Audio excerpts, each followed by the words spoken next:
How's it going, Laser Bruisers? Up, I'll be Sixkilla and welcome back to Ever 17. Listen to that hardcore music going in the background. So we just had some weird premonition about Sarah, I believe.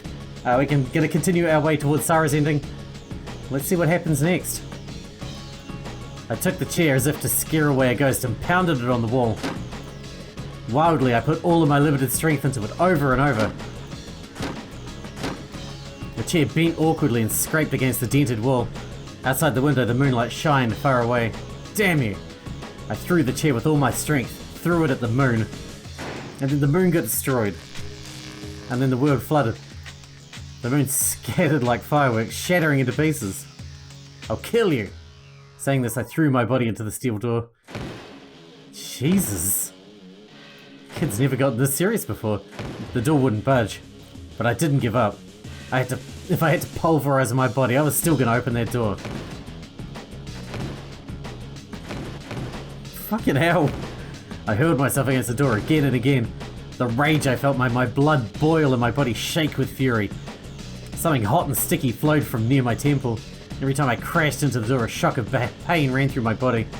I thought that my shoulder might already be broken. A dull sound echoed in the darkness endlessly. What are you doing? Suddenly the door opened. White light poured into my eyes. Tears welled up in my eyes, overflowing. Through my blurred vision, I could make out Sarah. Sarah stood surrounded by the bright light, her hands outstretched to me. Finally, my consciousness was sucked into the light. Powerless, I slumped to the floor, lying there. My body felt heavy like lead, like it would sink into the floor. Are we okay? The next thing I knew, I was on a bed. The ceiling was so white and it was slightly blinding. It smelled of disinfectant. Was this the infirmary? Are you awake now? A shadow passed above me on the bed. It was you. Deja vu. Now this is something I'd actually experienced before. 2 days before, on the first day when I woke up and you was at my side then. Where is Sarah? Who knows, probably resting somewhere. I just replaced her a little bit ago. She looked after you the whole time until then. I see. I took both hands out of my blanket and stared spacily at my palms. The countless wrinkles etched there, intertwining, reached out like the branches of a tree in complicated patterns. The pinkish skin, and buried deeper the slightly blue veins, and 5 fingers. 5? I've always had 9. 5 on the left, 5 on the right, and 10 in total. Same as always. My lost finger still hadn't come back to me yet. What? There was still a deep scar on my left thumb. Like always, I ran my pinky over the scar gently. Like always? I see, maybe this is a habit of mine. Strangely, that fact had penetrated naturally into my mind. But I wonder when, where and how I'd injured my thumb. Just maybe the scar held some kind of clue to help me remember my past. As I traced the wound with my pinky, it caused a slight stinging pain that tickled a little bit. I was finally feeling completely calmed down. What happened? You poured me a cup of freshly brewed coffee, handed it to me and sat down next to my bed. I took the coffee. After a sip, I started to explain. I see. So that little room and the room that you were in before were similar somehow. Probably. Listening to what it sounds like, a sick room or isolation ward somewhere. Sick room? You've probably been hospitalized before somewhere. Maybe I shouldn't say this, but kid, maybe you've had the same... maybe you've lost your memory or had violent fits repeatedly before. So maybe you were detained in a sick room with a tiny window like that. You touched on the harsh reality of the situation, yet chose your words with care. Of course, it's not for sure or anything, it's just one possibility. You probably had a waking dream. That is a possibility too. I was dreaming? While you were awake though. Finally, you gave me an easy to understand explanation about the connectedness of memories and dreams. According to you, dreams and memories are clearly deeply related, but not everything you see in a dream is something experienced in reality. In other words, something had set off my hallucination, but that alone hadn't meant I'd really been held in a sick room. Dreams could often appear as symbols of something else. So what I'd seen earlier might have been caused by my repressed memories. In any case, there was no way to be sure of anything, and I still hadn't gotten my memory back. I felt that my experience in a sick room or somewhere was as unreal as a strange small animal that might appear in a dream. Maybe it was just a dream. At some point, I'd become sure of it. I felt sure that it was probably just my mind playing a nasty trick on me. You stood from beside the bed. Okay, for now, should we go and check it out one more time? Go check what? That little room, to set the record straight. You held out your hands to me. You might find a clue to help you jog your mind, and get your memory back. I thought that was unlikely. I know that was just my mind playing tricks on me. I was convinced that there was no connection between that room and my memory. Even so, I'd agreed to go. If she were willing to take me, I couldn't turn her down. I took Yu's hands and got up from the bed. It only made sense, but her hands felt a lot different from Sarah's. The inside of the room was little room was in shambles. I was amazed that I could have made this much of a mess. That is how miserable it was. I didn't think that even if you compressed all of the world's poltergeists into this itty-bitty space, that would have done much more. All I could do was stand there with my jaw on the floor, as you said, "You did this?" She said this as if to make sure. And what was it we were going to do? Huh? If I remember correctly, you came into the room and sat on the floor, right? Yeah. Whereabouts? About here, I think. I pointed to the area around Yu's feet. What about the door? The door? I'm asking whether the door was shut or not. I shut it, I think. After the door shut, I wanted to escape and started throwing myself against the door. I closed the door as I answered. Just like before, the room was thrown into darkness. The only source of light was the moonlight pouring through the little window. What moonlight? I can't see anything like this. You grasped around in the dark with your hands. I could see everything perfectly. Where's the light switch? You walked along the wall looking for a switch, sometimes tripping on plastic boxes scattered on the floor. Yu's body gave off a faint light. Every time she took a step, a faint, stake-like image followed her. Stake-like? It was like the flame of a candle, flickering in the thick mist. Light shone down from the ceiling. Geez, can you believe they're still using electronic fossils like this these days? You muttered this as you stared at the light switch. They should spend money on places like this, even if the customers won't see them. It's because they cut corners in places like this that they get accidents. But who cares about that? You whipped around and scoured the room, she said. By the way, where's the window? There wasn't a single window in the whole room. Thinking about that, it made sense. Nobody would fork over the cash for a little window with special pressure-resistant glass and a little storage room stuck at the side of a warehouse. I looked around for moonlight that had been there until a second ago. There was no moon. Wonder if it was because I'd shattered it? But that wasn't it. What I'd mistaken for a window was just a little square hole. Was this the window? You're saying you thought this was a window. You followed my eyes and went and stood in front of the square hole. I went over beside her and looked up at the hole. The hole was bordered by a steel frame. It was about the same size as a coin locker. It was about 20 inches on each side. There was a door on the hole. I might have broken it, but the door was bent completely and hung loose at a hinge on the side of the hole. The hole was more than an empty space. A bunch of coloured wiring, something like an integrated circuit board. Some kind of plug and something like a small lever were all packed into the hole. What is this? I had no idea what it was. It's probably an inverter unit or something. Inverter unit? To change the AC power that comes from the generator to DC. It's a mechanism for changing the electrical current into one that the tools in this warehouse can use. That means this device controls those functions. I see. Everything she said was like gibberish to me, but I nodded. Or to be more precise, it was anyway. Huh? That was the inverter unit. It looks broken now. I have no idea who broke it, but you said it straight-faced and without looking at me. I reached out to touch the inverter unit thing. It was a little bit warm, or maybe I had it backwards. Maybe I knew that it was warm before I touched it. So I wanted to make sure by touching it. In the end, we really didn't learn anything. No, but it did seem like something was trying to move, at least to me. It felt like someone inside me was tossing and turning in his sleep. Oh, and they're fighting again. It was just like, it's all your fault.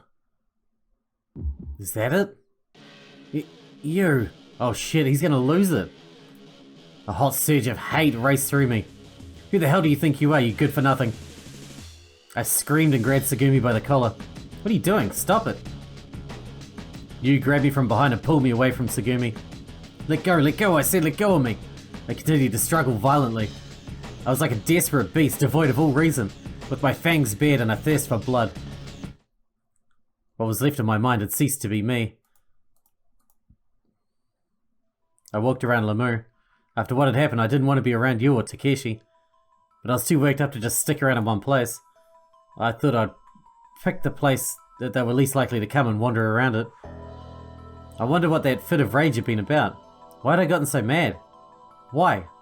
Tsugumi had stared coldly down at Sarah, and Sarah had desperately battled to stand her ground. What were the emotions that had welled up within me that instant? It was like I was on the verge of figuring it out.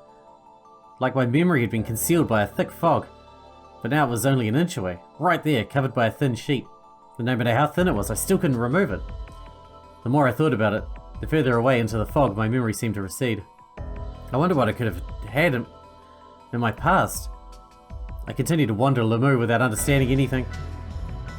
Suddenly, I felt like I heard someone's voice in a room, so I entered it.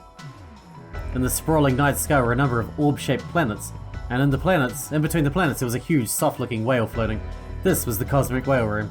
Of course, the whale and the starry sky were all merely theme park attractions. I thought the wide open space and the attractiveness would help ease my ragged nerves. Even though it was fake, the expansive space eased my tense mind and nerves, frazzled from being cooped up for so long. But I still had no memory. I realized again just how stressed the situation made me without me even noticing. For a while I just relaxed, looking at the scenery. What? Something moved slightly on top of the whale. I squinted, peering at it. Sarah?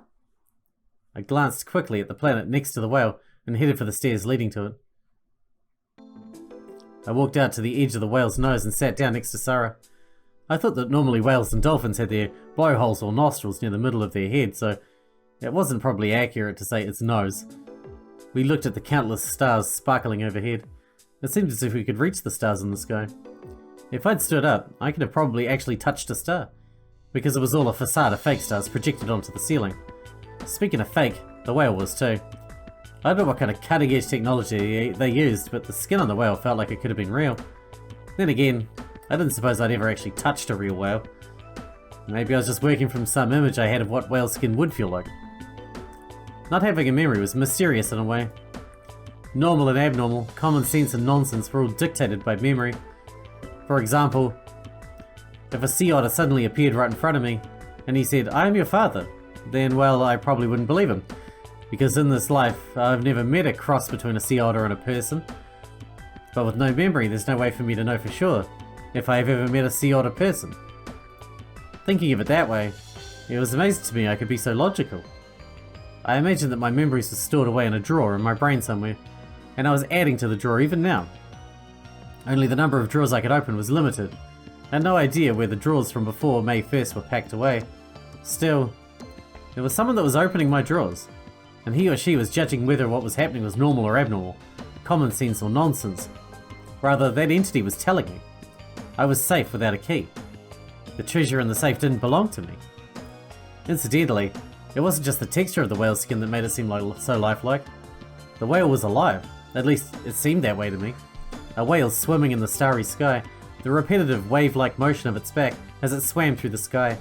His soft mouth opened and closed and even puffed up from time to time. About every 3 minutes he blew out a warm breath throughout his blowhole. The seawater mist of spray would scatter around the area. Sitting at the tip of his nose, Sarah and I bobbed up and down, in time with its movements. Still, the whale undulated so slowly that we could let go with our hands and still feel safe. It was like a cradle rocking back and forth. On the back of the whale, we sailed through the cosmos. We were on our way to planet Kui. Sarah slowly took something out of her pocket and showed it to me. It was an old-style oil lighter. She lit it. The flickering flame made Sarah's face look red. I wonder why she was carrying around a lighter. I wouldn't picture her as the type that would smoke. I thought I might ask her. But as I did, Sarah opened her other hand. In it was the pendant from before. A thin chain was wrapped around her index finger. The pendant swayed in her hand. Sarah brought the flame closer to the pendant and stared at it spacily. Her expression relaxed. It was as if Sarah were mesmerized by something. A mirror was embedded in the pendant. The flame of the mirror reflected brightly in the mirror. That's the pendant she nearly dropped when Tsugumi hit her, which is why she got so upset. I wonder if Sarah might be staring at her reflection and admiring herself. The idea made me laugh without thinking. Huh? Something funny? I mean, it looks like you're sitting there grinning at yourself. No, I'm not. I guess you got a bit of a narcissistic side. I said I'm not. With that, Sarah snapped the lighter shut. That moment I noticed something odd. And it looked like the flame of the lighter in the mirror had split into two images. I thought that maybe there was a crack in the mirror. Hey, can I see that pendant for a second? Sure. Don't drop it. The whale's body continued to move up and down. I figured that was what Sarah meant. I won't. Saying that, I took the pendant from Sarah. I wrapped the chain around my finger and brought it close to my face. As I suspected, the mirror was cracked. It wasn't just broken, a piece of it was missing. I touched the area that was missing. I thought it probably got broken from the shock of Tsugumi dropping it. The missing fragment might be still lying around in that room. Feeling the sharp contours of where the missing piece belonged made me sad. I took my finger from the mirror and held my palm out towards Sarah. Without saying anything, Sarah plucked the lighter down on the palm of my hand. Fits. It sparked and lit. Oh. I'd spoken without thinking. The flame appeared in the mirror, dimly, but in 3 dimensions. So this is a hologram pendant? Huh? Yes, but... The mirror showed a person. It was basically a headshot. From the shoulders on up, the head and facial expressions were extremely clear. I imagine it was made using a holo machine. Holo machines were machines that would burn a hologram into pendants or keychains or any other object that a person wanted. On Limu, there were even a number of these machines. I remembered that much. If there was something to trigger my memory, I could recall some things. I thought that if I could remember these kinds of things, why not? But I shoved that thought aside and focused again on the image in the pendant. Since it was a hologram, it also had depth. Changing the angle of the mirror changed the angle of the face. It was an image of a man I didn't know. I suspected it was an image that was closed away in any memory of those inaccessible drawers of my memory. I had no memory of the face. Who was this? Huh? Is it your boyfriend? Sarah remained quiet. Her expression was frozen solid. It's your boyfriend, isn't it? I asked her again, but there was not even a glimmer of hidden romance on her face. A girl looking at her boyfriend's picture would probably show a smile, especially stuck in the middle of the ocean. Hey, he looks pretty cool. I said it in a teasing way. Actually, he was so good looking it was enough to make you sick. I thought you might chirp out, "Oh honey, I hope you're well, I miss you." But there was one thing that bothered me. His image was all in one colour. But there was kind of a retro trend going on, and some people did go for the sepia or monochrome holograms. So it didn't really seem all that outlandish. So, how long you been dating? I had out the lighter and set it on the pendant and held it to Sarah. She didn't take them. She was still frozen stiff. It looked like she was forgetting to breathe. Hey, Sarah? Sarah? Hello, Sarah? I grasped the pendant that she hadn't taken and shook Sarah's shoulders. Sarah didn't even blink, and then... The whale exhaled. Sarah leapt up and smashed into me, levelling me with a powerful tackle. Who knows? Might have just been that she was so surprised she just wanted something to grab onto. Still, her full weight came barreling into me. With that I went down and she crumpled with me. We slid down and off the whale's smooth skin. The stairs appeared to gain distance. What they say about space being weightless, well, it seemed a lie. Ow. Before I had time to think of anything else, my body made contact with the hard floor. A fine mist descended down onto my skyward face. Sarah was on top of me, unmoving. I could hear her breathing near my ear. Safe landing, huh? Sarah continued talking as she lifted up her face and peered into my face. Welcome to Planet Kwee. You loonies. I ended up failing to give the pendant back. I thought I'd look for the missing piece of the hologram and had an idea of where it might be. It was the site of Tsugumi and Sarah's fight the day before. The fragment should be around that room somewhere. I wanted to find the piece and put it back in the pendant. I thought if I could do it, Sarah would jump with joy. As I imagined her happy face, I crawled around on my knees, searching the room, from room corner to corner. That's strange. What's strange? Surprised, I looked up and there was Takeshi. Are you looking for something? Yeah, actually. I explained the situation and showed Takeshi the broken pendant. I see, well you're right about it being broken. Yeah. If you don't mind, could you help me look? That sounds like a plan. But can I ask you to do something first? What? That image of the guy you were talking about, where is it? Where? It's right here. I peered into the mirror. What? He's gone. Takeshi looked at me skeptically. But it was here yesterday, I swear. Huh? I wonder why. It's no big deal. I really don't care what kind of guy Sarah would date anyway. No, I take that back. I might just be a little interested. You're such a perv, Takeshi, but I suppose it doesn't matter now the pendant's broken. And since the pendant is something that is important to Sarah, I hope you look for the broken piece. Oh, you're not such a bad guy, Takeshi.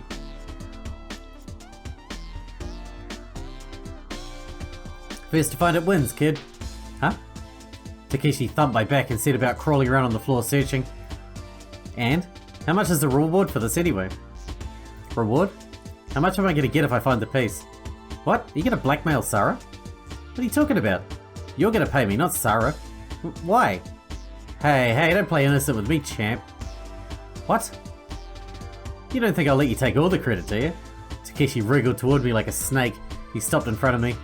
If I find it, I bet you're planning to say you did. I wouldn't. Oh. Hi, milady, Sarah. Oh, hi, kid, what is it? This is yours, milady.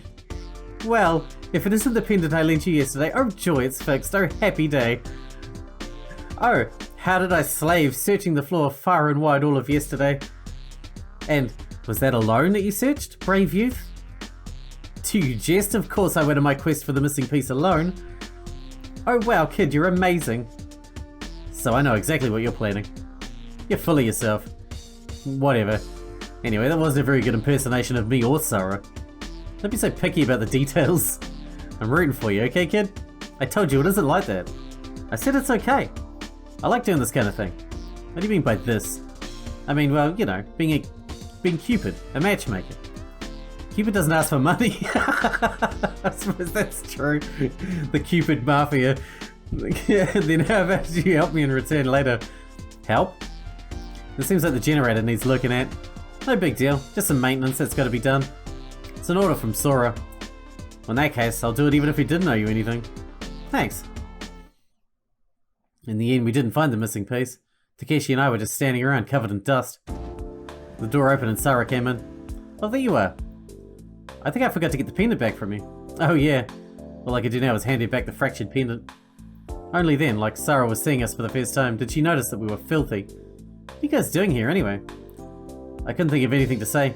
Takeshi and I exchanged glances. Actually, we were looking for the missing piece. Piece? What's that? The piece that broke off that pendant.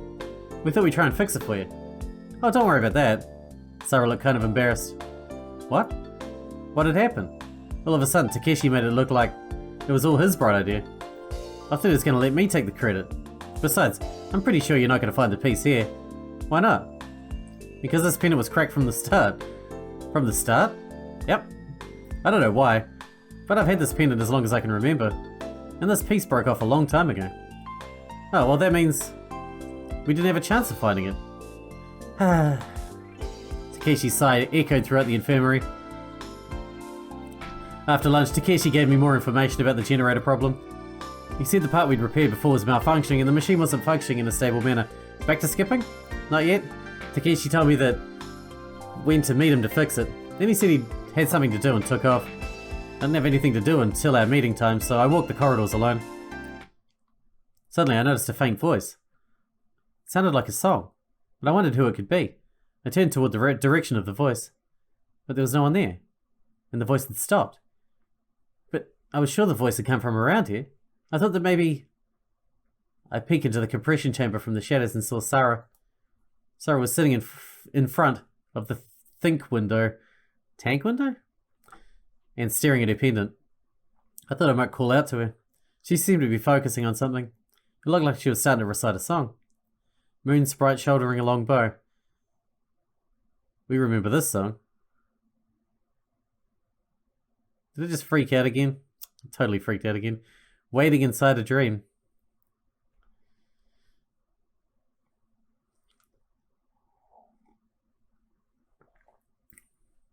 Tonight, a story by moonlight. Yeah, it just freaks out between each line for some reason. When there's dialogue, I guess. Hoping the wait will be short.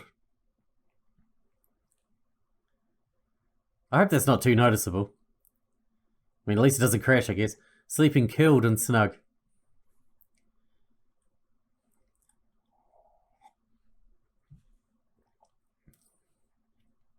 Sleeping in mother's arms.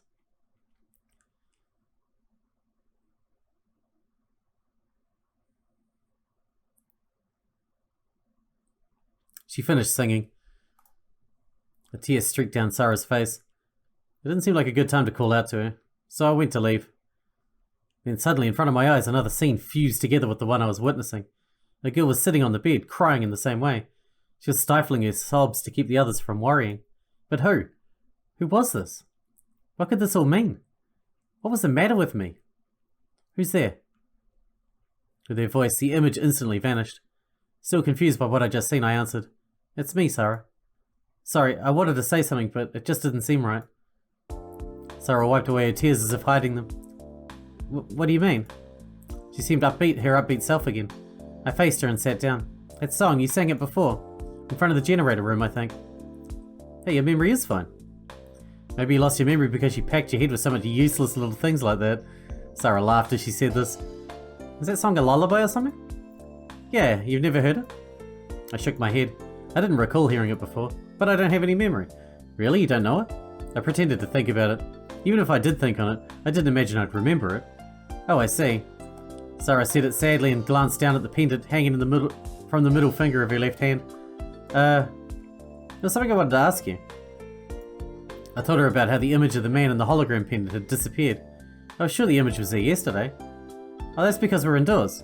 "Huh? What do you mean?" "Yesterday when we looked at it, we were in limo." "No, that's not inside. That's a part of space, right?" "I'm just kidding. Here's how it works." With that, Sarah took the lighter from her pocket. She put the lighter's flame close to the pendant. "Oh, the man in the hologram floated there? The same as the day before. The image wasn't as clear as before. I thought it was probably the bad light. The room with the whale was mostly dark. I figured that's why it wasn't as clear. So you have to hold the lighter flame next to it to see it." I asked to make sure. "Yep. It's got to either be a lighter or sunlight." "Sunlight? Yeah, but I don't really know how it works. But you can't see it under fluorescent lights. Weird, huh?" That's when I understood why Sarah always carried the lighter. It was to look at the hologram.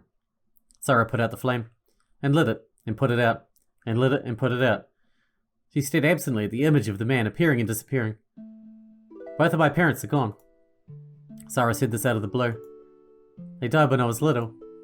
My mum and dad went around when I was a kid. For everybody, I thought it was that way for everyone. For a while, I thought it was that way for everyone." "Really?" I didn't know how to answer. I couldn't think of a decent reply. This pendant is the only keepsake I have. So that man is... I think it's probably my father. I don't know for sure, but that is what I think. After a long silence, I said, "It's the same for me." "Huh? I've forgotten everything. I don't remember anything about my mum or dad. If I bumped into them on the street, I would never know it. Even if I get out of here in one piece, I don't have anywhere to call home. So I'm in the same situation. It's the same as not having any parents. Well, I should get going. I gotta go help Takeshi. The generator needs some fixing." I stood up. I was about to leave. As I was about to leave, I thought of something. "Hey, would you mind lending me that lighter and pendant again?" "Ouch, Takeshi, that hurts." "You can take it, you're a man after all. Back to skipping." Takeshi grinned sadistically as he patted my right arm, which was supported by a cast. "Oh, that's right, we hurt ourselves." The cast was made of specially formulated plastic. It was lighter than I'd expected, not too cumbersome. Takeshi put the cast on me with instructions from Sora. Sora said she had something else to do and left the work to Takeshi. "Oh, that dive you took really was something else. Pretty impressive stuff." "Be quiet, I told you my leg slipped. You're the one that forced the tills on me." "Don't try to pin this on me. I never said to bring the tills along. You're the one that jumped off without anything." "We'll have to make repairs again. Then we'll need the tills." So I left them there. Takeshi was making excuses. "Okay, fine. Say it was all my stupid fault." I looked at the cast wrapped around my right arm. While we were repairing the generator, I'd lost my balance holding the heavy toolbox and fallen off the machine. "Well, don't get down about it. Sora said it's a clean break. You'll be back in business in no time." "Easy for you to say." "Alright, now it's time." Takeshi took a transparent object that could easily be mistaken for a gun at a glance. It was an injection syringe and cartridge filled with a cocktail of antibiotics, fever medicine, painkillers and vitamins. "Give me your arm." Takeshi put the needle against my left arm. He pushed it in. "Alright, that should do it." "Thanks, Takeshi. This break might cause a fever. At least you got some medicine in you. Either way, the medicine ought to make you drowsy, so take it easy." "Alright. Well, I best get going." Hold on a second. Huh? What is it? There's something I want you to see. What? This. I held Sarah's pendant out to Takeshi. Not that again. Yeah, I want you to look into it again. You can be a pain, you know. Even so, Takeshi took the pendant as he said this. This time I thought he'd be able to see it as well. I was going to tell him it was a picture of Sarah's boyfriend. Takeshi scrutinized the pendant. He turned it over, then sideways, and then... There's nothing here to see. Huh? There has to be. Oh, I forgot. I took the lighter out, lit it, and held it up to the pendant. I showed the light on the pendant. How's that? Are you screwing with me? Huh? What are you using a lighter to look at it for? Because that's how you see it. Huh? Look hard, there should be a man's face there. Oh, you're right, there is. And he's not a bad looking guy. See, that's Sarah's boyfriend. Oh, alright. I wonder when I started going out with Sarah. That or is some miracle mirror that shows the future. Huh? What are you talking about? The only face showing in this mirror is mine. That means I must be Sarah's guy. Idiot, there's no way you and Sarah would get together. You said it, not me. You said the guy in here was Sarah's boyfriend, right? I'm not talking about your ugly reflection, I'm talking about the holographic image. And I'm saying there isn't a hologram in here, stupid. Look again. I am looking. I'm staring. Look at my eyes, they're wide open. I looked over at Takeshi's shoulder and peered into the pendant. Look, it's right there. I pointed at the hologram of the man. That's me, right? You're behind it. The guy inside the mirror is you. The guy floating in front of it is who I mean. There's no floating guy anywhere. How many times are you going to make me say it? There's nothing there. You came as we exchanged. We repeated this sad exchange. What are you worked up about? You two finishing fixing the generator? You, come talk some sense into this idiot for me. That's my line. What happened? I showed you the hologram pendant, and I used the lighter. He says the face inside there is Sarah's future man. I didn't say that, you're twisting my words. Well, was that so? Because either that girl is going to need a sex change operation, or I will. Yuck, not for me. Huh? I mean, this is just an ordinary mirror. I don't think there's a hologram or anything in there. It is a hologram. There's a guy's face in there. I wonder how many times I would have to shout out the same line. Look, he's right here, right here. Now I looked over Yu's shoulder and pointed to the pendant. Hey kid, are you alright? Are you having another fit? You really, truly can't see it? Really? That's right. You can't see the man's face. You and Takeshi looked at each other. They couldn't see it. Neither you nor Takeshi could. I wonder why in the world not? Oh no, not the sick room again. Alright, we need to wrap this one up because we're out of time for today, but this is probably going to get heavy again. The sick room's not a nice place. But yeah, hope you guys enjoyed it. Thanks for watching. Thanks for hanging out with me, and I'll see you in the next one.